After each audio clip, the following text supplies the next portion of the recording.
There is something very old and very quiet about the way winter settles over a landscape. It does not arrive all at once. It comes slowly, in the gradual shortening of days, in the way the light begins to leave the sky earlier each evening, in the way the air carries a chill that it did not carry just a few weeks before. And long before our modern world, long before the hum of heating systems and the glow of electric light, people felt the arrival of winter with a kind of deep attentiveness that we can only imagine now. They felt it in their skin, in their breath, in the way the earth beneath their feet began to harden. They prepared for it with care, and they moved through it with a slowness that we rarely experience today. Imagine, for a moment, that you are standing at the edge of a village somewhere in the English countryside, or perhaps in the rolling farmlands of France, or in the dense forests that covered so much of Central Europe 1,000 years ago. The year is somewhere in the middle of the medieval period, perhaps the 11th or 12th century. The harvest has been brought in. The fields lie bare and gray in the pale afternoon light. The sky is the color of pewter, flat and low, pressing down gently on the rooftops of the village. There is a smell of wood smoke in the air, and beneath that, the smell of cold earth and dry leaves, and the faint sourness of fermenting grain stored somewhere nearby. This is the world you live in, and in a few hours, as that pale light fades entirely from the sky, you will make your way inside, and you will begin the long process of settling in for the night, the long, cold, medieval night. To understand how people slept during the winters of the Middle Ages, we first need to understand the world they lived in during the hours before sleep, because sleep, in that world, was not simply something that happened at the end of a day. It was something that was prepared for. It was something that required effort and thought and the cooperation of everyone in a household. Warmth had to be gathered and maintained and distributed. Cold had to be held at bay by whatever means were available, and the rhythms of sleeping and waking were shaped not by alarm clocks or work schedules, but by the movements of the sun and the demands of the fire. The medieval day was shorter in winter, not just because of the position of the earth relative to the sun, but because of the scarcity of light. Candles were expensive.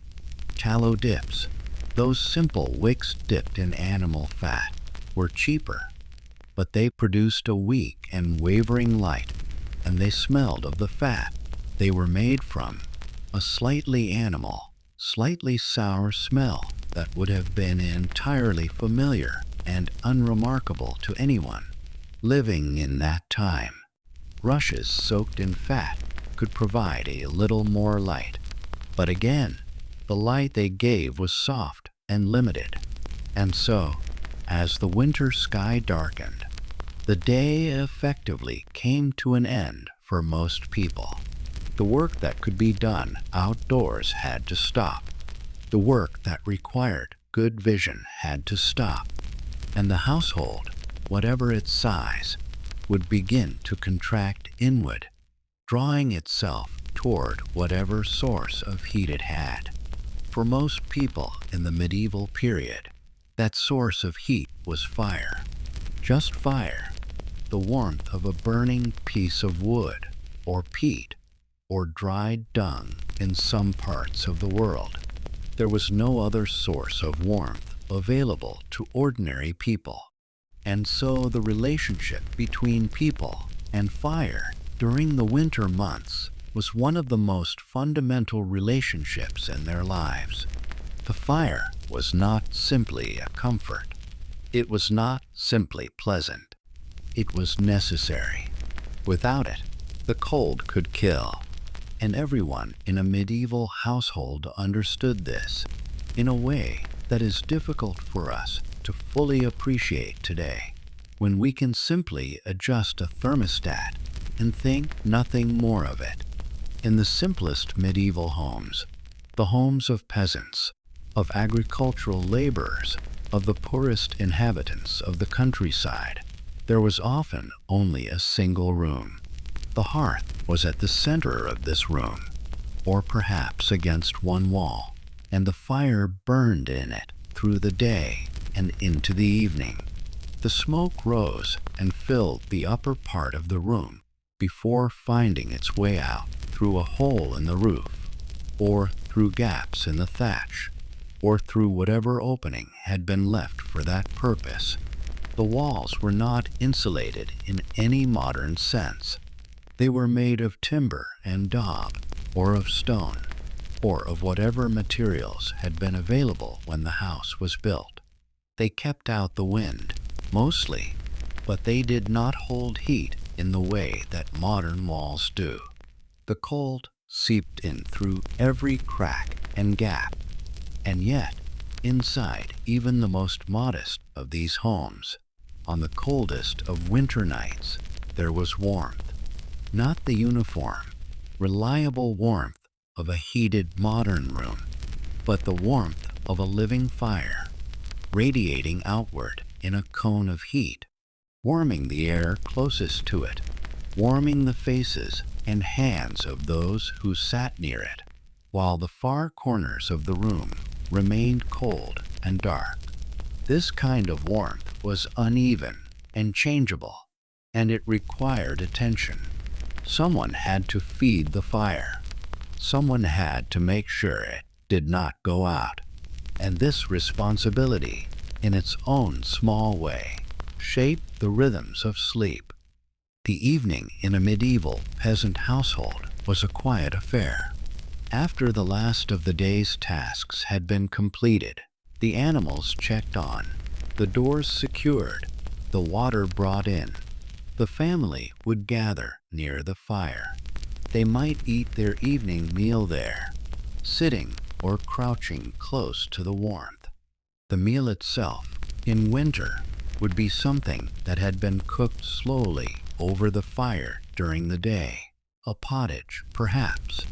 A thick soup or stew made from whatever grains and vegetables had been stored from the harvest, flavored with herbs if any were available, thickened with oats or barley. This food was warming in itself. It carried the heat of the fire into the body, and eating it, sitting near the fire, in the quiet of the winter evening, was a kind of settling that was both physical and psychological. After eating, the family might talk for a while, or one person might tell a story, or they might simply sit in companionable silence, watching the fire. Children would begin to grow heavy-eyed.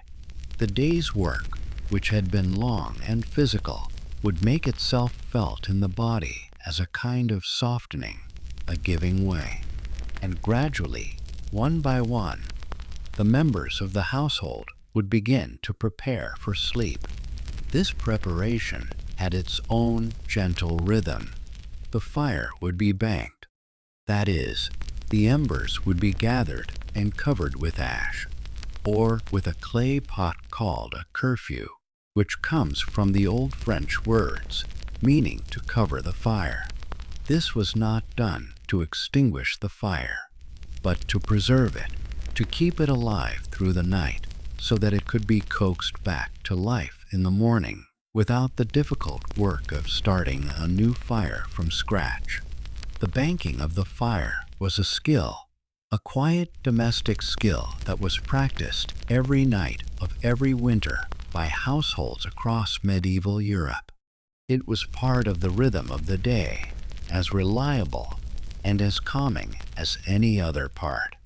And then, in the darkness and the quiet, with the fire reduced to its slow, patient glow beneath the ash, people would arrange themselves for sleep, and the way they did this, and the things they slept under and on, and the positions they took, and the company they kept. All of this is the subject of what we are going to explore together, slowly and gently, over the course of this long and quiet narration. There is no hurry. The night is long. The winter outside is cold.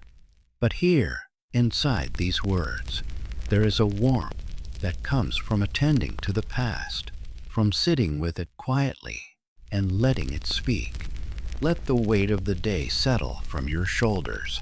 Let your breathing slow, and let the world of the medieval winter come softly into focus around you, as steady and as gentle as falling snow. To understand how people slept in the medieval winter, we need to spend some time understanding the spaces they slept in, because those spaces were not at all like the spaces we sleep in today, and the differences between them shaped everything about how sleep was experienced. Let us begin with the most common kind of medieval dwelling, at least in the early and middle medieval period across much of Northern Europe. This was the longhouse, or the simple single-room dwelling of a peasant family.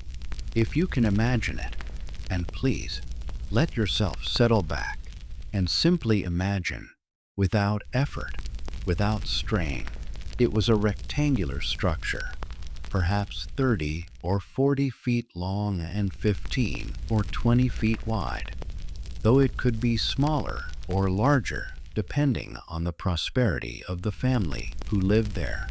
The walls were made of whatever local materials were most readily available. In England, this often meant timber frames filled in with woven branches covered in a mixture of clay and straw and dung, which dried hard and kept out the wind reasonably well. In parts of France and Germany and the Low Countries, stone was more commonly used, especially where it was plentiful.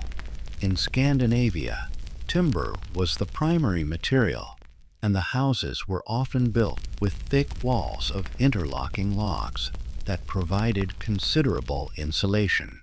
The roof was typically thatched, covered with a thick layer of bundled straw or reed that was surprisingly effective at keeping out rain and, to some extent, cold. A well-laid thatch could be 2 feet thick or more, and that thickness of dry straw or reed had genuine insulating properties. The cold air outside struggled to penetrate it quickly, and beneath the thatch, the warmth of the fire and the warmth of the bodies inside could build up, at least to some degree. The floor was earth, packed hard by generations of feet, often covered with rushes or straw that were changed periodically. The rushes on the floor were not merely decorative, nor were they simply a matter of cleanliness. They provided a layer between the cold earth and the feet and bodies of the people who lived there. Anyone who has walked barefoot on cold stone or cold earth will understand instinctively why this mattered. The earth floor, especially in winter, was cold. The rushes gave a small but real measure of insulation. Now, one of the things that often surprises people when they first learn about medieval peasant housing is that in many parts of Europe, the family did not live alone in their dwelling. In a common arrangement known as the byre house or longhouse, the family occupied one end of the building, and their animals, their cow or cows, their sheep, their pigs, occupied the other end, separated from the human space by a low partition, or simply by convention. This arrangement, which might seem very strange to modern sensibilities, was in fact a deliberate and practical response to the problem of winter cold. The animals generated body heat. They breathed, and they moved, and they produced warmth simply by being alive. And that warmth drifted through the partition and into the human living space. Sleeping near livestock was, in a very real sense, sleeping near a source of additional warmth. The smell would have been present: the hay smell, the animal smell, the smell of dung and warm bodies. But these smells would have been as normal and as unremarkable to medieval people as the smell of our own heated homes is to us. They would have been part of the smell of home, of safety, of warmth, of belonging. In the early part of the night, when the fire was still burning with some strength, and the bodies of the animals were radiating their gentle, steady heat, the interior of even the most modest medieval dwelling would have been reasonably comfortable. Not warm in the way we would expect a room to be warm, but warm enough to sit and talk and eat and eventually to sleep. The critical moment came later in the night, when the fire had burned down under its covering of ash, and the cold began to reassert itself, to creep back in through the walls and the floor and the gaps around the door. For many medieval peasant families, the solution to this problem was radically simple. They slept together, not just husband and wife, but children as well, and sometimes elderly relatives, and sometimes servants, if there were any. They slept close together, in a pile or a cluster, sharing the warmth of their bodies as naturally and as practically as they shared everything else. This communal sleeping arrangement was not a matter of poverty, though poverty made it necessary for some. It was simply the way that ordinary people managed the cold. Bodies are warm. Bodies pressed together retain heat. The mathematics of warmth dictated that sleeping alone in a cold medieval bedroom was a considerable challenge, while sleeping in a group made the cold much more manageable. For those families who had a bed, and we should note that beds, actual raised wooden frames with straw or feather mattresses, were not universal among the peasant class. The bed might be shared by every member of the family, parents and children, in the same bed, in the same warmth, through the long winter night. This is something that can seem foreign to us now, when privacy in sleep has become so taken for granted that we build separate rooms for each member of a family. But in the medieval world, this kind of privacy was not expected, and it was not missed. The cold made communal sleeping not just acceptable, but desirable. The warmth of another body was precious. It was one of the most reliable sources of warmth available. And now, let us turn our attention to a very different kind of sleeping space, one that was much grander, and yet, in its own way, faced many of the same challenges. The great hall of a medieval manor house or castle was the central living and sleeping space of a noble household.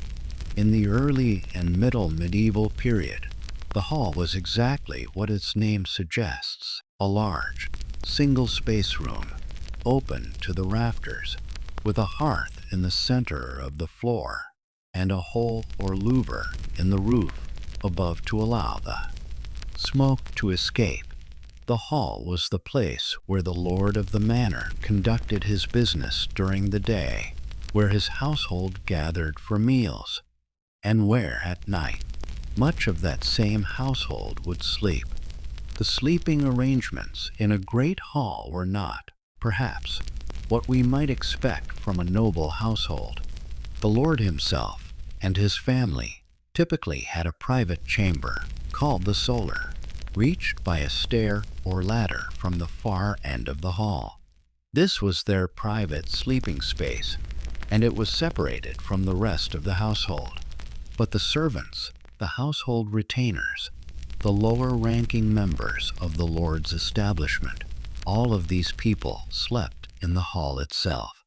After the evening meal, after the tables had been cleared and the trestles taken down and stacked against the wall, the rushes on the floor would be spread with blankets and cloaks, and people would lie down to sleep in that large, smoky, firelit space. The great hall was impressive, and in some ways it retained heat better than a small peasant cottage, simply because of the large fire that burned in its central hearth. But it was also a draughty space, open to whatever breeze found its way through the gaps in the doors and windows. The high ceiling meant that the warm air rose and collected near the rafters, while the lower level of the room, where the sleeping bodies lay, was rather colder. And the hall was also, by nature, a public space. Sleeping in the hall meant sleeping among others, knights and squires and servants and grooms, all arranged by rank and custom in their proper places, all sharing the uncertain warmth of that central fire.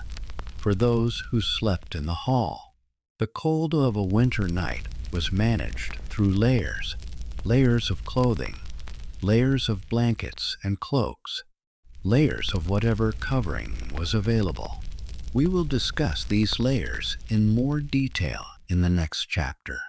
But for now, simply hold in your mind the image of that great hall on a winter night, the fire reduced to glowing coals at its center, the bodies of the sleeping household arranged around it like spokes of a wheel, each wrapped in their own covering, the air above them thick with the faint smell of smoke and the sound of slow, steady breathing. As the medieval period progressed, and as architecture became more sophisticated, the arrangement of sleeping spaces began to change, at least for those wealthy enough to benefit from these changes. Fireplaces moved from the center of the room to the wall, which allowed for proper chimneys and made the smoke problem considerably less severe. Private chambers became more common, not just for the lord and lady, but for more members of the household. The idea of a separate bedroom, a space designated specifically for sleeping, began to take root and spread through the upper levels of medieval society. But even in the grandest medieval castle, the challenge of winter cold was never fully solved. Stone walls, for all their solidity, are excellent conductors of cold. They absorb the cold of a winter night and release it slowly into the interior of the room. The elegant stone chambers of a late medieval castle, with their carved fireplaces and fine tapestries hung against the walls. The tapestries were there not merely for decoration, but to insulate the walls, to slow the transfer of cold from the stone into the room, were still, by our standards, very cold places. The fire in the chamber fireplace could warm the air near the hearth, but the corners of the room, the spaces away from the fire, remained cold. Breath made visible clouds in the air. Water in a basin near the window might freeze before morning. The great households of medieval Europe responded to this challenge with resources that were not available to ordinary people. They had fur, the thick, dense fur of animals trapped or hunted or imported from the colder regions of the north and east. A bed hung with fur coverlets, a sleeping body wrapped in a fur-lined garment, was dramatically warmer than anything a peasant could aspire to. They had wool in quantity, the finest and thickest wool, woven into blankets and stuffed into quilted coverings. They had feather down, the soft, incredibly insulating down of geese and ducks, stuffed into linen casings to create what we would recognize as a feather duvet, a bed furnished with feather pillows and a feather-filled coverlet was one of the warmest sleeping arrangements available in the medieval world, and it was prized accordingly. The great households possessed such things, and the lesser households did not. But let us not dwell too long on the contrast between the great and the humble, because in a very fundamental sense, every person in the medieval world, from the highest lord to the poorest serf, faced the same essential challenge on a cold winter night, the challenge of staying warm enough to sleep and sleeping long enough to rest, and resting well enough to face another day of difficult physical work in the cold and gray of winter.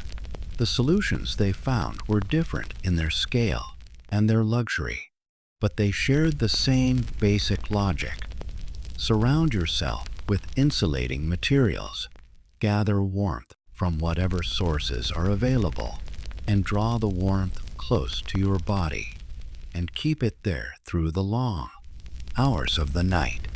There is something very grounding about this, something that connects us across the centuries to these people who are in so many ways very different from us, but who shared with us the simple, fundamental need for warmth and rest. We too, in our own way, arrange our sleeping spaces to keep the cold at bay. We too reach for an extra blanket on a cold night. We too feel the relief of sinking into a warm bed after a long and tiring day. The technology is different, but the need is the same. Let that thought settle gently into you as you lie in your own warm space, in your own time, reading or listening to these words. The cold outside, whatever it might be, is held at bay.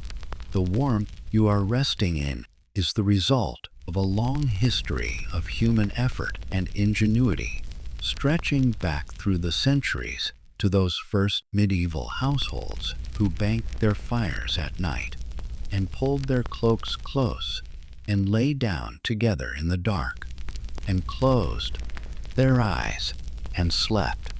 We will continue our journey through that world now, moving more closely into the details of what people covered themselves with, what they lay upon, and how the cold was negotiated through those long winter nights. But for now, let the image of the medieval hall settle around you like smoke, like firelight, like the quiet weight of centuries. Let it be soft. Let it be still. There is no hurry here. The night is long, and the fire is low, and there is time for everything. Sleep, in the medieval world, was a thing that required preparation, not the elaborate preparation that we might associate with a modern bedtime routine, but a simpler, more fundamental kind of preparation, the physical work of gathering warmth before the warmth of the fire could no longer be relied upon. This gathering of warmth was done primarily through coverings, the things that people wrapped themselves in or pulled over themselves when they lay down to sleep.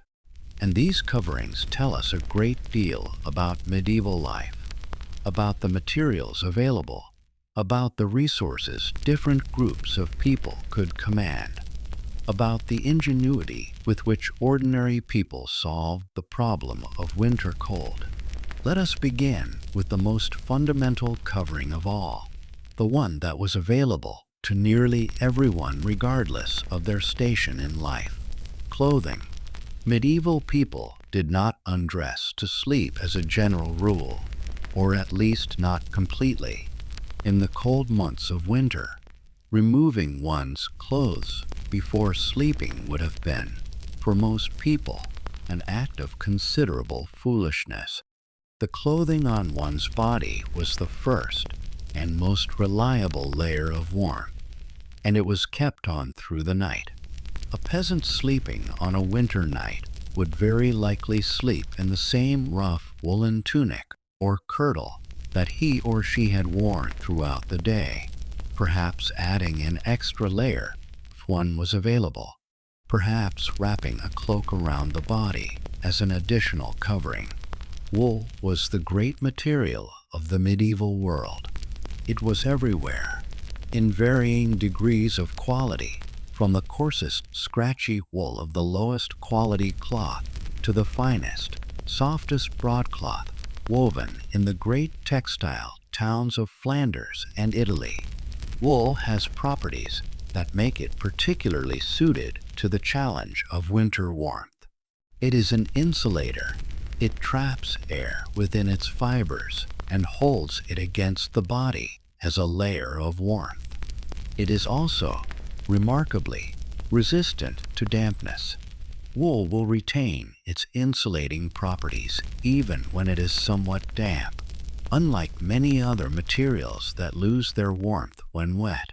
This was deeply important in a world without central heating, where condensation and dampness were constant features of interior life in winter. The walls sweated.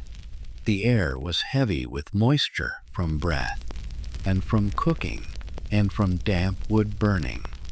And yet wool kept doing its quiet work of warmth. For a peasant sleeping in a single room dwelling on a winter night, the blanket or covering pulled over the sleeping body would most commonly have been a piece of rough woolen cloth. Not a blanket in the modern sense, not woven specifically for that purpose, but perhaps an old piece of cloth, a worn cloak, a length of coarse, woven material that had been set aside for use as bedding. The distinction between clothing and bedding was much more fluid in the medieval world than it is today. A cloak that was worn during the day might be spread over the sleeping body at night. A piece of cloth that had passed its useful life as a garment might be repurposed as a sleeping cover. Nothing was wasted in a world where cloth was expensive and warmth was precious. Those with a little more means might have an actual bed cover, a piece of cloth specifically woven or designated for use at night, perhaps heavier and thicker than an ordinary garment, perhaps made from a coarser and more robust wool. Such a cover, used repeatedly over many seasons, would develop a kind of patina, a softening of the fibers, a gradual working of the wool into a dense, warm fabric that was very effective at holding heat. These were not elegant objects in most cases, but they were valued objects. They represented an investment of time and material. They were passed down within families, repaired when they wore through, extended with additional pieces of cloth when they shrank or tore. They were part of the material fabric of household life. Moving upward in the social scale, we find more refined versions of the same essential solution. The households of prosperous merchants, of minor gentry, of the urban middle classes that began to develop in the later medieval period, would have had access to better quality wool cloth, perhaps dyed, perhaps woven into more complex patterns, perhaps finished more smoothly. Their bed covers would have been more uniform, more specifically made for their purpose, perhaps more generous in size. But the fundamental material and the fundamental principle remained the same. Wool arranged around the sleeping body, trapping warmth and holding it against the cold. And then there was linen. Linen is a different kind of fabric, woven from the fibers of the flax plant. and it has a different quality of warmth than wool. Lighter, cooler against the skin, less scratchy. In the warmer months, linen sheets were pleasant sleeping companions, cool and smooth and clean. But in the winter, linen alone was not sufficient to keep a body warm. Where linen appeared in winter bedding, it was typically as an inner layer, a linen sheet closest to the skin for smoothness and cleanliness, with wool or fur on top for warmth. This layering strategy, softer, lighter material against the skin, heavier insulating material on the outside, is one that remains recognizable in modern bedding. We still use a similar logic when we put a cotton cover on a duvet, or when we sleep under a thin sheet and a heavy blanket. But linen was itself a significant expense for many medieval households. The cultivation of flax, the processing of the fibers, the weaving of the cloth, all of this required time and skill and resources. For the poorest households, linen was a luxury. For more comfortable households, it was an ordinary part of domestic life. And for the very wealthy, the finest linen, bleached to an extraordinary whiteness, woven with a thread count that rivaled modern high-quality bed linen, was one of the markers of status and refinement. Now, the most sought after and most effective of all winter bedding materials in the medieval world was something that only the wealthy could afford. But that was so effective at its purpose that it became one of the defining luxury goods of the period. Feather down.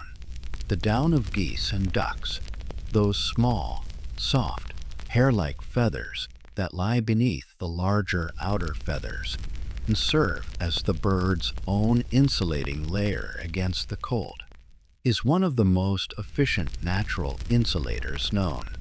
It is light, it compresses and expands to fill the space available to it, and it traps air with extraordinary effectiveness. A thick layer of down wrapped around a sleeping body can maintain warmth even in very cold conditions. In the medieval world, feather down was used to fill pillows, mattresses, and coverlets. A feather bed, a large sack of linen or other sturdy cloth filled with down or with a mixture of down and the softer body feathers of waterfowl, was considered a significant luxury. It was listed in wills as a valuable possession to be passed on to heirs. It was included in inventories of household goods as a mark of wealth. A bed equipped with a feather mattress beneath the sleeping body and a feather-filled coverlet above was the pinnacle of comfortable sleeping arrangements in the medieval world. At least among those who were not in the very highest reaches of the nobility, the feeling of sinking into a feather bed, the slight, enveloping softness of it, the way it molded itself around the body, the warmth that began to build almost immediately as the down trapped the body's own heat and reflected it back. This was an experience that medieval people who had access to it clearly valued very highly. The language used in medieval texts to describe such beds is often lavish in its appreciation. Words suggesting comfort, softness, rest, and ease appear repeatedly. The feather bed was understood to be a very good thing, one of the better things a life of modest prosperity could offer. For those without feather beds, the alternative was a straw mattress, or a mattress stuffed with dried grasses or hay, or simply a layer of straw or rushes on the floor. The straw mattress, a large sack of robust cloth filled with straw or dried grass, was the common person's equivalent of the feather bed. It provided cushioning from the hard floor or from the wooden boards of a bed frame, and it offered some insulation, since dried straw and hay, like wool, traps air and holds warmth. It was not as comfortable as a feather bed, and it had the disadvantage of gradually compacting and losing its loft over time, requiring periodic refilling. It also attracted insects, which was an accepted rather than unexpected feature of medieval bedding. But it was warm, in the way that a nest of dried grass is warm, the warmth of something natural and yielding that holds the shape of the body pressed into it. The construction of a good straw mattress was itself a skill. The straw had to be dry. Damp straw would rot and smell and provide far less warmth than dry straw. It had to be packed firmly enough to support the body, but loosely enough to retain some loft. The outer casing had to be sturdy enough not to split and scatter straw across the floor, but not so stiff that it lost all flexibility. These were small domestic skills practiced by ordinary people as part of the ordinary management of a household, skills that were passed from one generation to the next without ceremony or comment, as natural and as unremarkable as cooking or baking. Now, we should also speak about the beds themselves, the physical structures on which people slept, or from which they slept, or near which they slept, because in the medieval world, the variety of sleeping arrangements was considerable. At one end of the scale was sleeping on the floor, simply lying down on the rushes or straw that covered the earth floor, wrapped in whatever covering was available, with perhaps a bundle of straw or a folded cloth under the head. This was the reality for many people in the medieval world, particularly for servants, laborers, and the poorest members of society. It required no particular equipment and no special skills, only the ability to find a comfortable position on an imperfect surface. Slightly above this was the sleeping shelf or sleeping bench, a raised platform built along the wall of a room, sometimes with a low railing to keep the sleeper from rolling off, that provided a slightly elevated sleeping surface. Sleeping slightly above floor level had real practical benefits. The floor was the coldest part of a room, and a few inches of elevation could make a meaningful difference to the temperature of the sleeping space. The walls of a room, particularly near a fire, could radiate some warmth, and sleeping against them, elevated on a shelf, brought the sleeper into contact with whatever residual warmth the wall had absorbed during the evening.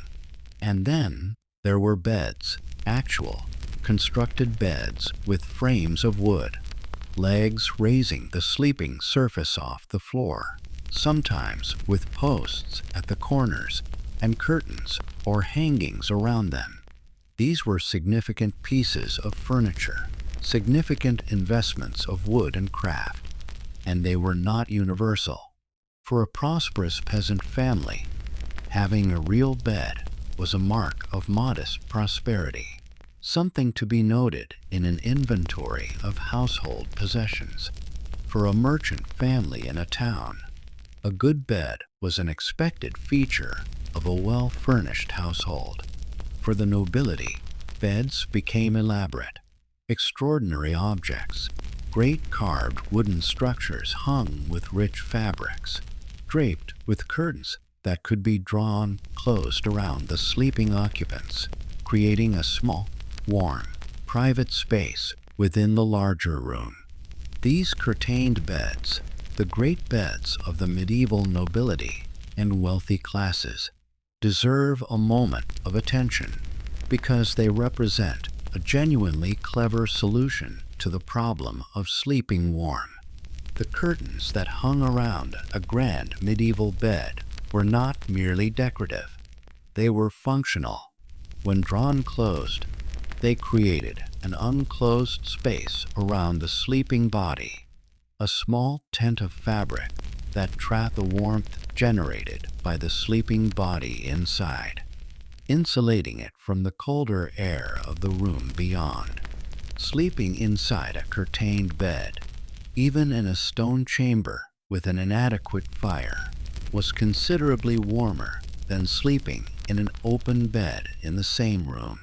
The fabric of the curtains, typically wool or heavy linen, sometimes lined with additional material, blocked the draft and the cold, and the unclosed space warmed relatively quickly from body heat alone. The bed curtains also provided another kind of comfort that is worth acknowledging: a sense of enclosure, of being contained, of having a defined private space within a world that offered very little privacy. In the great hall, where many people slept together, the curtained bed of the Lord offered a degree of separation from the communal sleeping space. In a private chamber, the closed curtains created a smaller, warmer, more intimate space within the room. There is something psychologically as well as physically comforting about a small, unclosed, warm space, something that our animal nature responds to with a kind of deep ease. The drawn curtains of a medieval bed, screening out the cold and the dark and the sight of the wider world, may have contributed to the quality of sleep in ways that go beyond the purely thermal. For those who slept on the floor or on simple benches, their equivalent of the curtained bed was the wall itself, lying close to the wall, perhaps with a cloth or a piece of thatch arranged to block drafts from a nearby gap, using the corner of the room where two walls met to trap warmth. And they had, perhaps more importantly, each other. The warmth of bodies pressed together, the heat generated by a cluster of sleeping people, the shared breath that raised the temperature of the air in a small space above the temperature of the room itself. In the very coldest nights of a medieval winter, when temperatures dropped far below freezing and the wind found every gap in every wall, these strategies were not merely comfortable, they were necessary. There are records from the medieval period of people dying of cold in winter, particularly the elderly, the very young, and the ill. Cold was not just an inconvenience in the medieval world. It was a genuine danger, and the strategies developed to counter it, the communal sleeping, the layers of wool and fur, the curtained beds, the banked fires, the presence of animals, the drawing of bodies together, were the product of centuries of accumulated wisdom about how to survive the winter and emerge from it in the spring, still alive, still well, ready for another season of work. We should rest here for a moment in this thought before we move on. There is something very human in all of this, in the ingenious simplicity of the solutions, in the way that warmth was gathered and shared and made to last through the long hours of the dark. People helped each other stay warm. They slept close to each other. They shared what covering they had. This was not sentiment. It was survival. But it was also, in its way, a kind of care. The same instinct that leads us to pull a blanket over a sleeping child, or to offer a warm drink to someone who has come in from the cold, was present in every medieval household on every winter night. The technology was different, but the care was the same. Let yourself feel that continuity, that thread of warmth stretching backward through time. You, in your own warm place, are connected to all of those sleeping bodies, the peasant family piled together on their straw mattress, the servants arranged on the rushes of the great hall, the lord and lady unclosed in their curtained bed, by the simple shared need for warmth and rest. That connection is real. It runs through history like a thread, and following it is a kind of comfort in itself. Let your breathing slow a little more. Let the weight of your own body settle. We have more to explore. The sounds and smells of those winter nights, the patterns of sleeping and waking, the prayers and rituals that surrounded the act of sleep. But there is time. There is no hurry. The night is still long, and the fire is still breathing quietly under its covering of ash, and the world is soft and still. If we are to truly inhabit, even for a moment, the experience of sleeping through a medieval winter night, we need to attend not just to the physical arrangements of beds and coverings and fires, but to the sensory texture of those nights, the sounds and smells and qualities of light and darkness that surrounded every sleeping body. Because the night in the medieval world was a very different kind of night from the night we experience today. It was darker, quieter, and more full of a particular kind of aliveness than the nights we are accustomed to. Let us begin with the darkness. In the modern world, true darkness is rare. Even in the countryside, far from city centers, there is light at night. The faint orange glow on the horizon that marks the presence of a town, the occasional passing of a vehicle, the blue light of a phone screen. We are so accustomed to some ambient light, even at night, that true darkness can feel disorienting. But in the medieval world, when the fire was banked and the candle was extinguished, the darkness was complete. On a cloudy winter night, with no moon and no stars visible, the interior of a medieval dwelling was as dark as the inside of a box. You could not see your hand in front of your face. The darkness was total, physical, present. This darkness was not frightening to people who had grown up with it, who had always known it as the simple condition of night. It was as natural as the cold, as unremarkable as the smell of smoke, but it was real, and it shaped the experience of nighttime in ways that we might not immediately appreciate.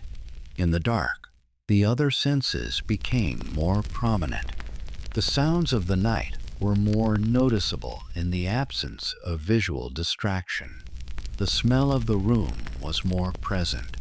The feel of the sleeping surface, the texture of the covering pulled close, the warmth of a nearby body, all of these things were more immediate, more present in the darkness. Now let us think about the sounds of a medieval winter night, because they were quite particular.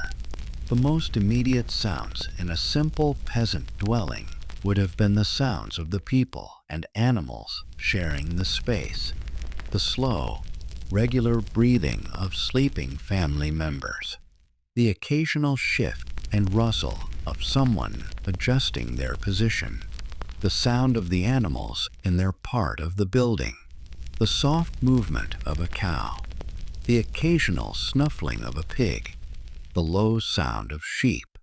These were familiar sounds, comforting sounds in their way, sounds that meant that the familiar world was still in place, that the household was intact, that the night was ordinary. Beyond the immediate sounds of the household, there was the sound of the fire. Even a banked fire, reduced to glowing coals beneath a covering of ash, made sound. The occasional small crackle of a dying ember, the soft settling of ash, If the fire was still burning with some strength, there was the more active sound of flames, the irregular, unpredictable crackling and spitting of burning wood, the occasional deeper sound as a larger piece of wood shifted in the heat. These fire sounds would have been among the most constant companions of the medieval sleeper, present, familiar, rhythmic in their own irregular way. Outside, in winter, the wind made its presence felt. In the countryside, with no buildings to deflect it and no trees in leaf to soften it, the winter wind could be a constant and considerable sound. It pushed against the walls of the dwelling. It found the gaps around the door and made them sing or whistle. It moved through the thatch overhead, creating a low, continuous sound that was, in its own way, as constant and as rhythmic as white noise. For those who had always slept beneath thatch with wind moving through it, this sound would have been simply the sound of night, as natural and as untroubling as rain. And then there was the rain itself. In those medieval winters when snow was not falling, but rain was. In England and the Low Countries and the western regions of France, winter was often characterized less by hard frost and snow than by persistent, gray, wet cold, days and nights of rain or fine mist, with the temperature hovering just above freezing. Everything damp, the earth saturated, the paths a network of mud. On such nights, the sound of rain on thatch was a constant presence, a soft, irregular percussion, the sound of water finding its way through the layers of bundled straw or reed, sometimes not quite finding its way through, sometimes managing to do so in a thin, cold stream that would be discovered in the morning as a damp spot on the floor. The sound of rain on a roof is one of those sounds that many people find naturally conducive to sleep, and this would have been no different for medieval people. It was familiar. It was enclosing. It said, "You are inside, and the weather is out there, and the two are separated, and for now, you are safe." Snow, when it fell, brought a different quality to the night. Snow is a sound absorber, and a heavy snowfall can reduce the ambient sound of the world to near silence. The wind drops, the rain ceases, and there is simply the quiet of falling snow, the muffled quality that snowfall gives to every sound. Inside a medieval dwelling on a snowy night, the silence would have been particularly complete, the wind blocked by the snow packing itself against the base of the walls, the sounds of the wider world muffled and softened, just the fire and the breathing and the settling of the thatch under its accumulating weight of snow. Snow on a thatched roof adds insulation. The layer of snow on top of the thatch slows the escape of heat through it, and the interior of the dwelling on a still, snowy night would often be noticeably warmer than on a windy, clear night. This was a gift that people recognized and appreciated, even if they did not understand it in precisely those terms.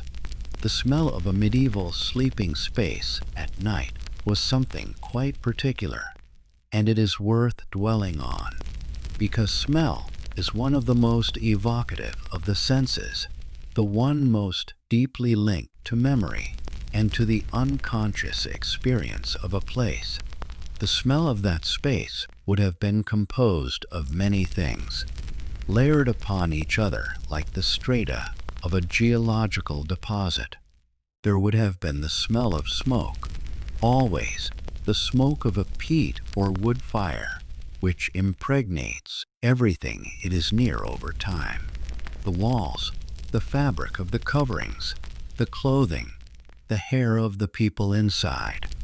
All of it would have carried the smell of smoke in winter. This is a smell that is not entirely unpleasant. Wood smoke, in particular, has a warm and complex character. Resinous, slightly sweet, earthy. It is a smell associated, in some ancient part of our nervous systems, with warmth and safety and the presence of fire. People who live near wood fires today often report that they find the smell comforting. In the medieval world, it was simply the smell of home, of the interior world, of the season.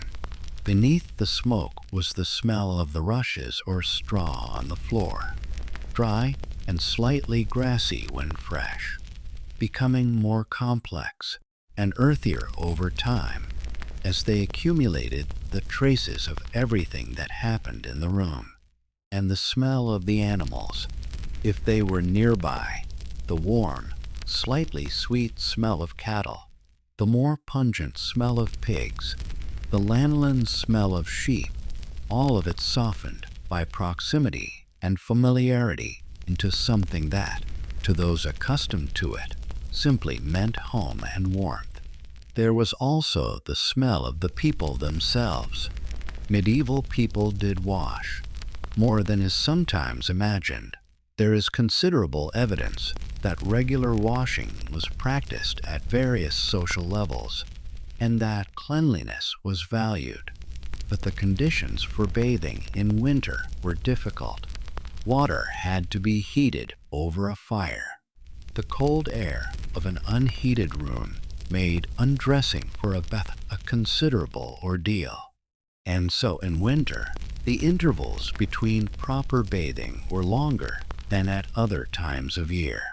The smell of bodies, the natural smell of human skin and hair, the smell of hard physical work, the smell of wool worn next to skin for many hours, would have been a presence in a sleeping space, particularly one where several people slept together. This, too, was unremarkable, simply part of the texture of the world.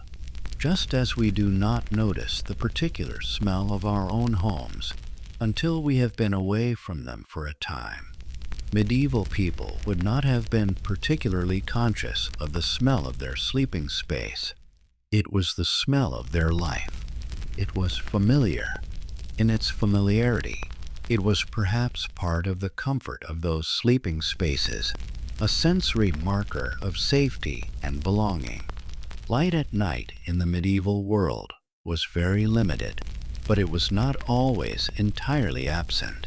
The banked fire, even at its quietest, might throw a faint orange or red light across the nearest surfaces, a glow that was not enough to see by, but that was enough to slightly soften the absolute darkness, to give a sense of the location of the hearth, to remind the sleeping household that the fire was still alive. This glow, in a completely darkened room, might be the only visible light through the long hours of a winter night. In wealthier households, a single candle might be left burning, not for illumination exactly, but as a kind of witness, a small point of light in the darkness. The practice of burning a candle through the night, particularly in a chamber where someone was ill or very young, was common in households that could afford it. The light provided a sense of continuity with the daytime world. It made the darkness less complete, and it allowed someone who woke in the night, as medieval people often did, as we shall explore in the next chapter, to see enough of their surroundings to orient themselves without the need to light a new flame. There is something very beautiful in its simplicity about the idea of a single candle flame burning through a winter night in a medieval room. The flame so small, the room so dark, the world outside so cold and vast, and indifferent, and yet the flame persisting, steady or slightly wavering in some breath of air finding its way through the walls, but persisting, drawing down through the wax or tallow hour by hour, marking the passage of the night. There is a particular quality of presence that a candle flame has, a living quality that a modern electric light does not possess. It flickers and breathes. It responds to the air around it. It is, in some dim way, alive, or alive feeling. And in a world where so many sources of warmth were living things, the fire, the animals, the bodies of other people, this quality of aliveness in the flame would have been simply part of the texture of the world. The feel of a medieval sleeping space at night, its physical texture, was also very particular. The surface on which one slept, whether straw mattress or earthen floor or wooden shelf, was harder and less even than a modern mattress. The covering, whether wool or fur or rough cloth, had a texture. The slight scratching of coarse wool against the skin, the softness of well-worn cloth, the extraordinary softness of fur or of fine feather down in a wealthier household. These textures were part of the experience of settling into sleep, the way the body found its most comfortable position on the available surface, the way the covering was arranged to cover the most vulnerable parts, the shoulders, the neck, the feet. Cold feet are a particular challenge to sleep. We know this from experience. The difficulty of falling asleep when the feet are cold is something that almost everyone has experienced. Medieval people certainly knew this too, and they managed it in various ways. Keeping the feet wrapped in extra cloth while sleeping, keeping them tucked under the bodies of other people, placing warm stones near them, stones that had been heated in the fire during the evening, and then wrapped in cloth to prevent burning. All of these were strategies for dealing with the particular misery of cold feet at night. The warm stone, in particular, deserves a moment of attention. Heating a stone in or near a fire, and then placing it in the bed to warm the sleeping space was a simple, effective, and widely practiced technique in the medieval world and for many centuries afterward. A large, flat stone with a good heat capacity could absorb considerable warmth during an evening beside the fire, and then release that warmth slowly through the first hours of the night, taking the edge off the cold of the bed before the body's own heat had had time to build up. It required no skill and no special materials, just a suitable stone and a fire. And it worked. It did what it was intended to do, simply and reliably, night after night, winter after winter. As you lie in your own space now, surrounded by your own coverings, perhaps you can imagine the feel of all of this, the slight roughness of wool, the warmth spreading from a heated stone, the body finding the least cold part of a straw mattress, the darkness complete around you, the sounds of the house settling, the fire breathing low, the wind moving softly over the thatch above. It is not a comfortable life, exactly, but it is a life full of sensation, of immediacy, of the physical reality of the world. And within that reality, the act of sleeping, of finding warmth and rest, had a particular preciousness. It was not taken for granted. It was sought and found, and appreciated in the quiet, unconscious way that we appreciate a thing that has cost us some effort to obtain. Let that thought sit with you gently. without any particular demand. Just the knowledge that warmth and rest were always precious in every century, in every winter, to every body that lay down and waited for sleep to come. Your own warmth, your own rest, these are the same thing seen across the distance of time. They connect you to everything that has come before, and that connection is steady and real and very quiet. The sounds of the night surround you. The darkness is soft. The cold is outside, wherever outside is, and you are in here, in the warmth, in the quiet. Let sleep come when it is ready. We still have time. There is still more of this world to explore, but we are in no hurry. The night is generous. It gives us all the time we need. There is one aspect of medieval sleep that, when people first encounter it, often surprises them considerably. The strong historical evidence that people in the medieval world, and for many centuries afterward, did not typically sleep in a single unbroken stretch of 7 or 8 hours, as we tend to expect today. Instead, the pattern of sleep that was normal in much of the pre-industrial world, and that is attested in historical documents, in medical texts, in literature, in prayer books, and in ordinary household records, was a divided sleep. A first sleep, then a period of wakefulness lasting an hour or more, and then a second sleep that would continue until morning. This pattern, which historians have referred to as segmented sleep, or bimodal sleep, or simply the first and second sleep, was so normal, so unremarkable, so embedded in the daily and nightly rhythms of medieval life, that the documents of the period treat it without comment, in the same way that we might mention having breakfast without feeling the need to explain what breakfast is or why people eat it.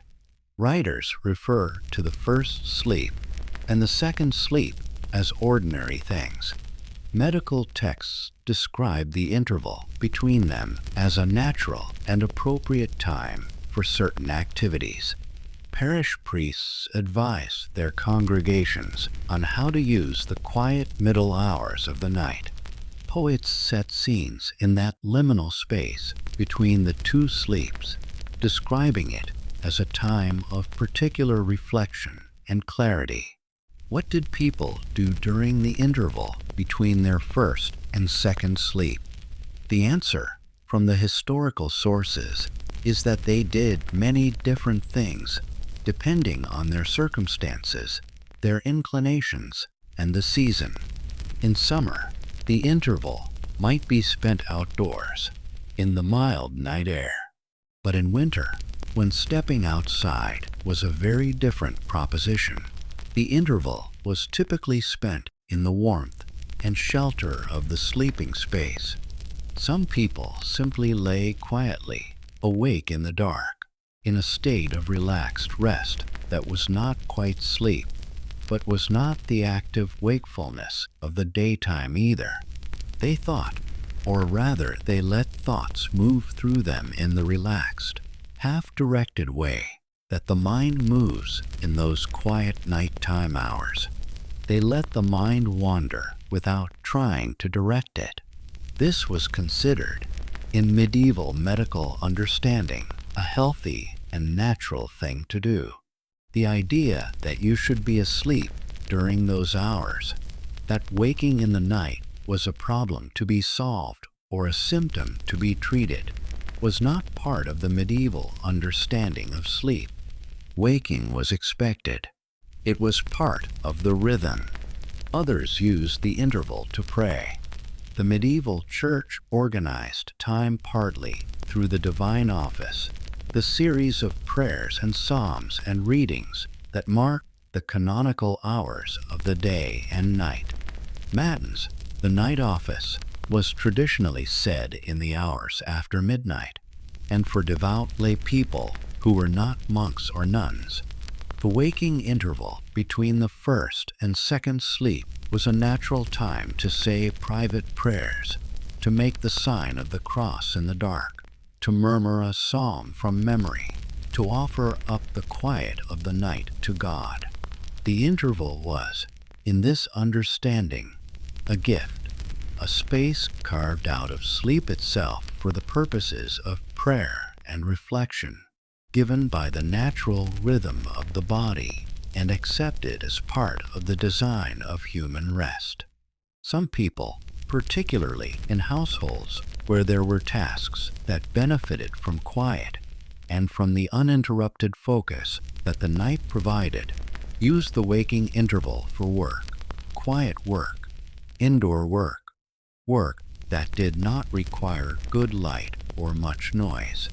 A woman might spin for a while, the spindle turning in her fingers, the thread growing slowly in the dark, or by the faint light of the banked fire. A man might mend something, a piece of harness, a tool handle, something that could be worked by feel in the familiar dark. These were small, quiet tasks that could be done in the half-wakefulness of the interval, that passed the time without demanding full engagement, that might even ease the return to sleep when the interval was over. In some sources, particularly those dealing with the upper classes of medieval society, the waking interval is described as a time for conversation between husband and wife, quiet, private conversation in the darkness and warmth of the curtained bed, away from the ears of servants, or children, or household members. The curtained bed, in this context, was not just a sleeping space, but a private space in which the couple could speak freely, in low voices, in the particular intimacy that the night creates. These conversations might concern household matters, plans for the following day, worries or concerns, or simply the ordinary affectionate exchange of two people sharing a life. The darkness and the warmth and the enclosure of the curtains created a space that was, in the whole busy and very public world of a medieval household, remarkably intimate and private.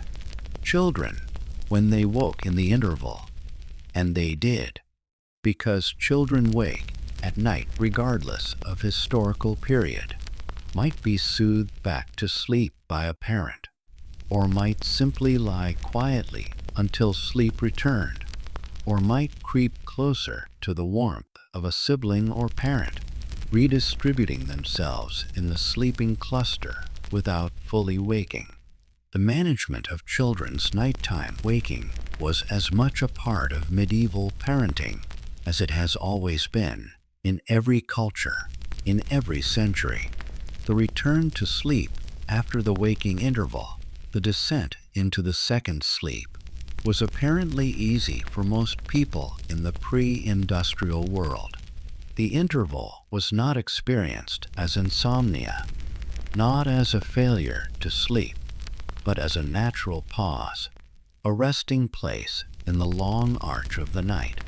The body was still tired, still in the warmth of its sleeping place, still dark around it. Sleep returned without difficulty, typically as naturally as sleep comes in the first place. This pattern, first sleep, interval, second sleep, has interesting implications for how we understand the medieval experience of winter nights. In the depths of winter, when the nights were very long, in England, for instance, a December night might be 14 or 15 hours long, from around 4 in the afternoon to 7 or 8 the following morning. It was not possible, or perhaps not desirable, to sleep for all of those hours. The two-sleep pattern was a way of living through the long night, of occupying those hours in a way that was sustainable and, in its own quiet way, meaningful. Sleep and rest and quiet wakefulness were woven together into the fabric of the night in a way that seems, looking at it now, quite gentle and quite wise. There was also, of course, the practical matter of the fire. Someone had to check on it during the night. Someone had to make sure that the banked coals were still alive, that the covering of ash had not smothered the fire completely, that if the temperature had dropped to the point where more fuel was needed, that fuel was added. In a household where the fire was vital to survival, where a dead fire on a bitter winter night was a serious problem, checking the fire in the middle of the night was not an optional or unusual activity. It was a responsibility undertaken with the calm practicality of someone who has always done this and who understands why it matters. The person who rose to tend the fire in the middle of the night, moving carefully in the dark, feeling their way to the hearth, crouching near the warmth, gently uncovering the coals with a stick or a poker, perhaps adding a piece of wood, perhaps covering them again, and returning to sleep. This person performed a small but essential act of domestic care. They preserved the warmth that would sustain the household through the rest of the night and into the cold morning. And then they returned to their sleeping place, a little warmer from their brief contact with the coals, and settled back into the dark and the quiet, and waited for sleep to return. In the great monastic establishments of medieval Europe, the division of the night was organized even more formally than in ordinary households. The monks and nuns who inhabited these institutions were committed to a daily round of prayer and work and study that included rising in the middle of the night for the night office, matins and lauds, the prayers that were said in the darkest hours of the night and at the first light of dawn. The monk or nun would lie down to sleep after Compline, the final prayer of the evening, rising again perhaps 3 or 4 hours later for the night office, then returning to sleep for the remaining hours until dawn. This monastic rhythm, practiced daily and nightly through the year, and particularly marked in the long winter nights, was an intensely organized version of the more informal two-sleep pattern of the lay world.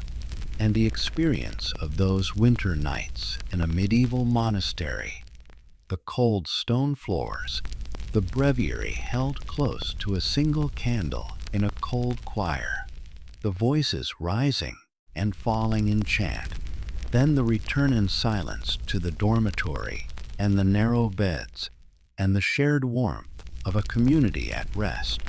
This experience was simply the intensified, formalized expression of something that ordinary medieval people also knew, that the night was long, and that it had its own rhythms, and that those rhythms were to be lived with rather than struggled against. There is something to be said for this approach to the night. The modern attitude towards sleep is very often characterized by urgency, by the sense that sleep is something that must be achieved, that a night of poor sleep is a failure, that waking in the night is a problem, that the hours of the night are a resource to be managed efficiently. This urgency, this anxiety about sleep, is itself a product of the modern world, with its emphasis on productivity and scheduled time, and the optimization of every hour. It is not the attitude that medieval people brought to their nights. For medieval people, the night was simply the night. It was long, particularly in winter. It was dark.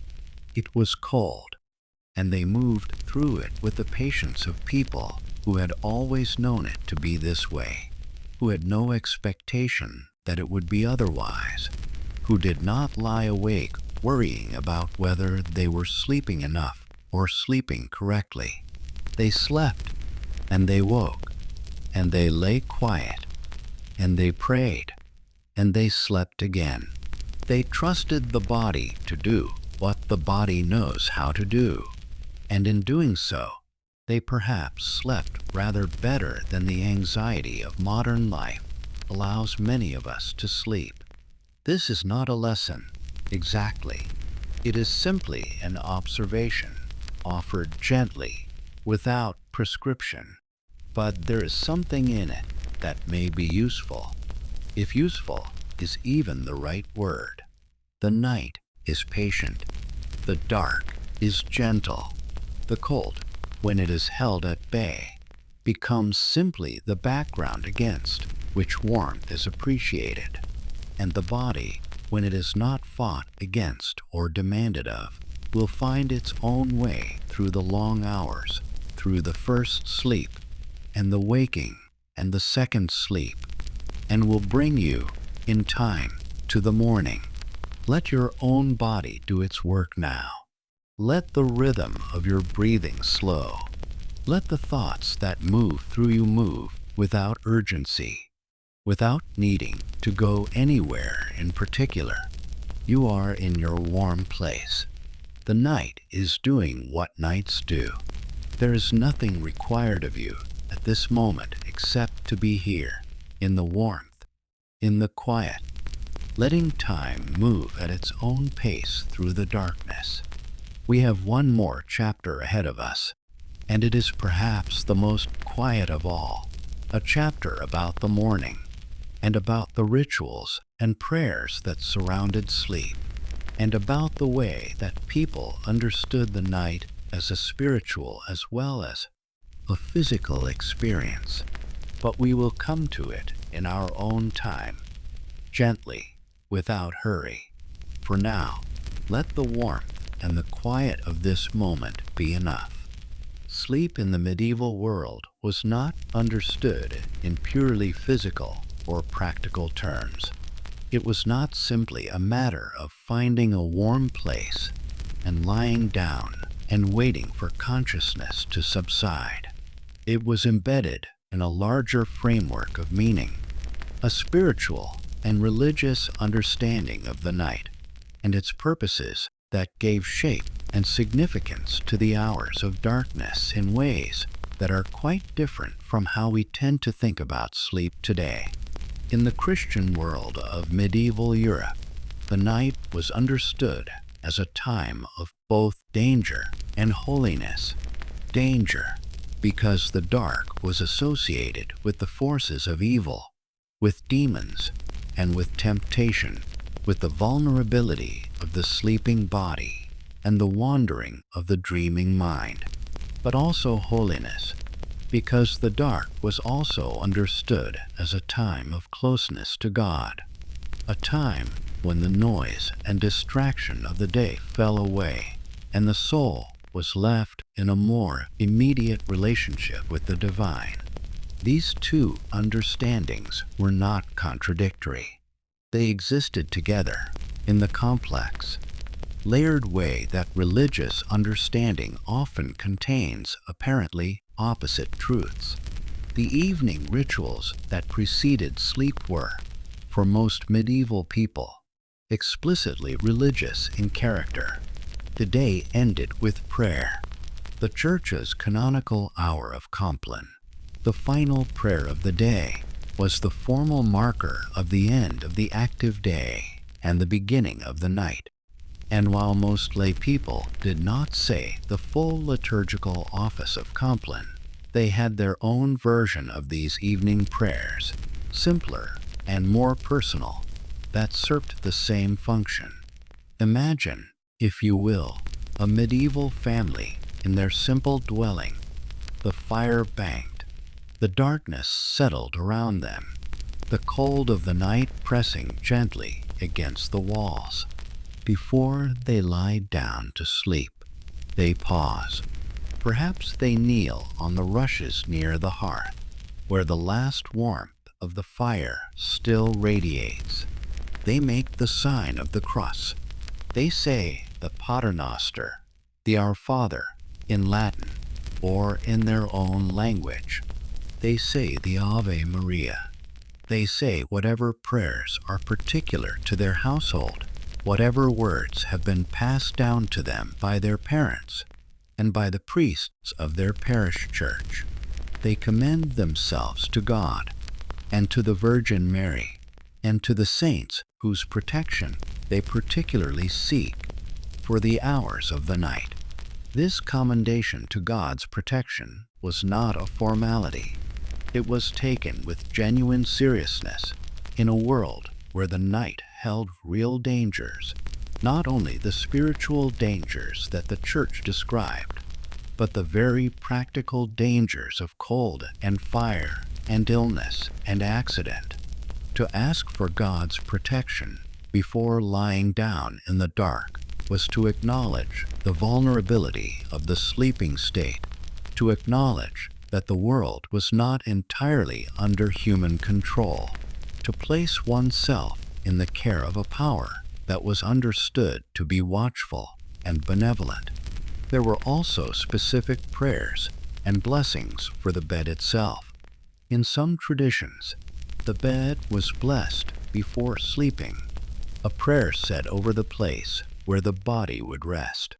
Some households used holy water, obtained from the parish church, to bless the sleeping space periodically. These practices reflected the understanding that the bed was a liminal space, a threshold between the waking world and the sleeping world, between the everyday consciousness and the deeper, more mysterious state of sleep.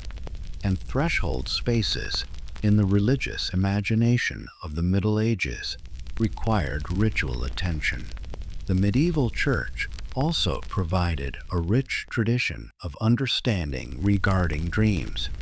Dreams were not, in the medieval understanding, simply the random firings of a sleeping brain. They could be messages from God, from the saints, from angels, or from less benevolent spiritual presences. There was a long tradition, reaching back through the early Christian writers and into the classical world, of interpreting dreams as meaningful communications, as visions that carried information about the spiritual state of the dreamer or about events yet to come. This tradition was complex and contested. There was also a strong tradition of skepticism about dream interpretation, of caution about placing too much weight on what was seen in sleep, but it meant that the sleeping mind was understood to be active and potentially significant in ways that our modern, more neurological understanding of dreams does not quite capture. For ordinary medieval people, this understanding of dreams meant that the night was not simply a blank in experience. It was a time during which the sleeping self might receive visitations, comforting or troubling, significant or trivial, from the spiritual realm. A dream of a loved one who had died might be understood as a genuine communication from that person's soul. A dream of a saint might be understood as an actual encounter with that saint's presence. A troubling dream might be understood as a temptation or a warning. None of these were, in the medieval understanding, merely the working of the sleeping brain. They were part of a larger reality that did not suspend itself simply because the sun had gone down. This understanding added a layer of spiritual significance to the experience of sleep that is very different from our modern experience. When a medieval person lay down to sleep, they were not simply withdrawing from the world for a period of physical restoration. They were entering a state that had its own spiritual valence, its own possibilities, its own dangers and consolations. The prayers said before sleep were not merely routine. They were, in the understanding of the people who said them, genuinely protective and genuinely necessary. The monasteries and convents of medieval Europe provide the most detailed and organized picture of how the religious life of the night was structured. And it is worth spending some time in those spaces because they were extraordinarily significant in the medieval world, and because the way they organized the night around prayer and rest reveals something important about how the night was understood. The monastic night in winter began, as in the lay world, with prayer, with Compline, said in the cold church or chapter house. The community gathered together in the flickering candlelight, voices rising in the familiar chants of the evening office. After Compline came silence, and then sleep, the first sleep, in the dormitory, on the narrow wooden beds, under the wool blankets, in the cold and the dark. In many monasteries, silence was strictly maintained from Compline to the morning prayers, broken only by the sounds of the night office. This rule of silence gave the night a particular quality, a depth of quietness, broken only by the sound of breathing and the occasional creak of a timber or the distant howl of wind, that was itself understood as a form of prayer. Then, in the depths of the night, the bell, the great monastic bell, or the wooden clapper in those communities that preferred it, breaking the silence of the dormitory to call the community to the night office. The monks or nuns rising from their beds in the dark, pulling their habits around them against the cold, making their way in silence through the cloister to the church, where candles would be lit, where the choir stalls waited, where the ancient words of the Psalms would be sung in the particular quality of attention that only the middle of the night makes possible. There is a quality of attention that comes with great tiredness, and with cold, and with darkness that is quite particular. The mind is quieter than it is during the day. The background noise of ordinary thought is reduced. What remains has a clarity, a simplicity that can feel remarkable. The monks and nuns who rose for matins in the middle of a winter night, cold and only partially awake, would have experienced something of this quality in their prayer, a directness, a stripping away of the complicated texture of daily thought that left the mind and the heart more open to whatever the words of the Psalms were trying to say. After the night office, the return to sleep, the second sleep, until the light began to grow and prime announced the beginning of the new day. This rhythm, repeated every day of every year, was in many ways the heartbeat of medieval religious life. It gave the night its structure. It made the darkness meaningful. It connected every individual night, cold, quiet, ordinary, to the vast continuity of monastic prayer that had been maintained, in one form or another, since the earliest centuries of Christianity. For lay people, the equivalent of this structured nighttime prayer was more informal, more personal, more varied. But the underlying understanding was the same. The night was not empty. It was not merely a gap between days. It was a time with its own spiritual texture, its own possibilities for connection and contemplation, its own participation in the ongoing life of the soul, lying awake in the dark, in the interval between the first and second sleep. A medieval person might pray in a very simple, informal way, not the words of a formal office, but just the quiet, familiar reaching of one mind towards something larger and steadier than itself. This reaching, this simple act of turning toward the divine in the quiet of the night, was as natural to most medieval people as breathing. They had grown up in a world thoroughly saturated with religious imagery and practice, where the church bell marked the hours, where the church calendar shaped the year, where the great stories and figures of Scripture were as familiar as members of one's own family. The language of prayer was as native to them as the language of their daily life.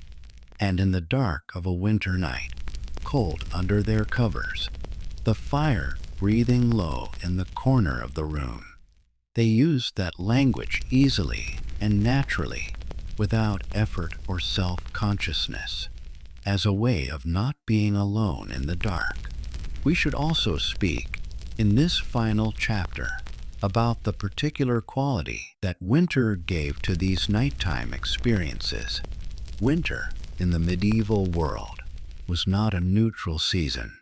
It was a season of genuine challenge and of a particular kind of enforced interiority. The cold and the dark drove people indoors and kept them there.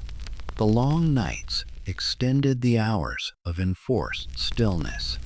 The reduced activity of the fields and the outdoor world meant that the indoor world, the world of the fireside, the world of the household, the world of thought and prayer and story, occupied a larger share of life than it did at other times of year.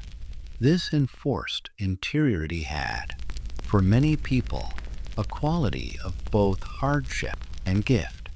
The hardship was real. The cold was difficult. The darkness was long. The isolation of a winter household could press heavily. But the gift was also real. The quiet, the slowness, the drawing in of the world to its essential core, warmth, food, rest, company, prayer, had its own quality of value. In the midst of all the difficulty, winter offered something that the more active seasons could not easily offer: time to be still. And sleep, in that context, was one of the most fundamental expressions of that stillness. To lie down in the dark, warm under whatever covering was available, and to let the day go, and to let the night do its work. This was a form of surrender that was also, in its way, a form of trust. Trust that the fire would hold through the night. Trust that morning would come. Trust that the world, cold and dark as it was at this moment, would turn again toward warmth and light in due course. This trust was not naive. Winter killed, and medieval people knew it, but it was genuine. It was the trust of people who had come through many winters and who understood, in their bones, that winter was finite, that it had its own end, however far away that end might seem in the depths of December or January. There is a rhythm to winter that medieval people understood very well, because they lived so much closer to it than we do. The slow shortening of the days in autumn, the deep quiet of the solstice, and then, so gradually as to be almost imperceptible at first, the slow returning of the light, these lengthening by a minute, by 2 minutes, by 5, the sun rising a little higher in the sky, the cold still intense, perhaps intensifying, but the light beginning its long return.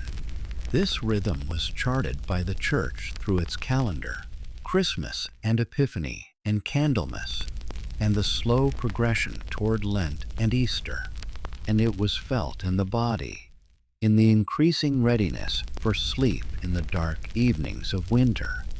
and the gradual loosening of that heaviness as the light returned.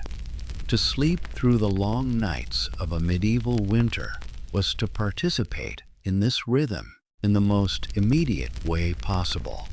Every night was a small darkness that ended in a morning. Every sleep was a surrender that led, in time, to waking.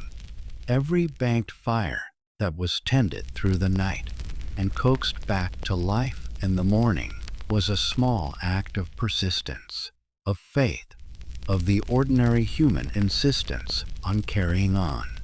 And all of these small things, the banked fire, the pulled close blanket, the shared warmth of sleeping bodies, the prayers said in the dark, the quiet waking in the middle of the night, the eventual return to sleep were woven together into a life, into many lives, into the lives of people who were very different from us in so many ways, but who shared with us the same need for warmth and rest and the assurance that the night would end, as nights always end, in morning.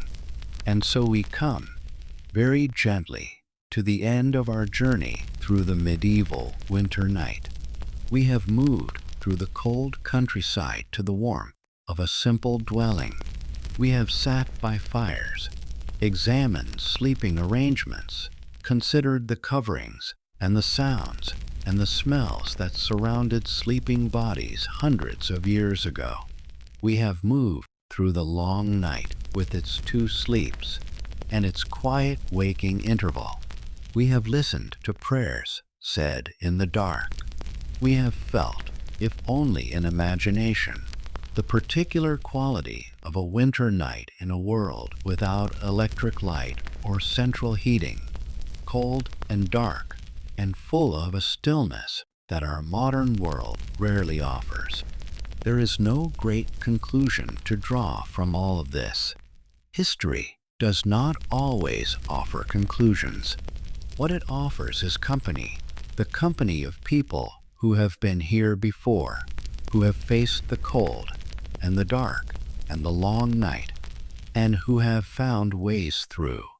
The medieval farmer lying under his rough woolen cover, the monk rising for matins in the dark church, the noble lady unclosed in her curtained bed, they all needed what you need tonight: warmth, rest, the quiet passage of the dark hours toward morning. You are part of this long company of sleepers, stretching back through the centuries, through the medieval period, and beyond it, back to the very first human beings who lay down beside their fires in the dark and closed their eyes and trusted the night. You are the latest link in a chain so long that it disappears into the distance of time.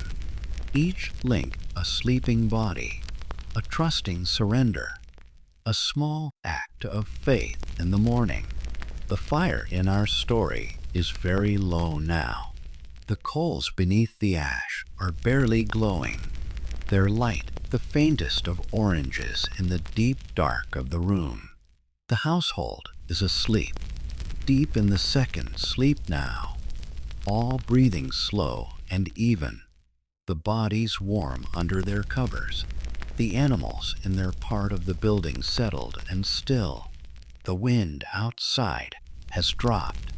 The snow, if it is snowing, falls in absolute silence, each flake a small and quiet thing, the world muffled and softened under its growing covering of white. The morning is not yet close. There are still hours of darkness ahead, and in those hours, the sleeping bodies will continue their quiet work of restoration, the work that the body always does in sleep, the work that has always been done and will always be done, as long as there are bodies that need rest and nights that offer it. Let the weight of this long history rest gently on you, not as a burden, but as a kind of comfort, the comfort of belonging to something very old and very continuous. You are not alone in the dark. You have never been alone in the dark. The company of all those sleeping centuries is with you, steady and quiet and warm. Your breathing is slow now. Your body is settled. The thoughts that were moving through you have grown quieter, less distinct, more like shapes in mist than formed things. This is how sleep comes. It does not arrive all at once. It comes like the medieval evening comes, gradually, the light fading by degrees, the world contracting gently inward, the boundaries between waking and not waking growing soft and permeable. The medieval village is quiet under its winter dark. The fields are gray and still under the sky. The hearth fires are banking down in every dwelling, the coals breathing slow beneath their coverings of ash. The animals are warm in their corners. The children are tucked close under their coverings. The night is doing what nights do, moving through its hours at its own pace, unhurried, steady, indifferent to whether we are awake or asleep, carrying us all forward toward the morning that is, as it always has been, and always will be, coming. Let the dark be soft. Let the warmth be enough. Let the slow rhythm of your breathing carry you where it will, into the deep quiet that rest always offers to those who stop resisting it and simply let themselves be carried. The fire is very low now, almost no light, just the warmth of the coals, patient under their ash, keeping their slow faith with the morning. And outside, the winter night, immense and cold and indifferent and beautiful, holds the world in its long, quiet hands. Sleep well.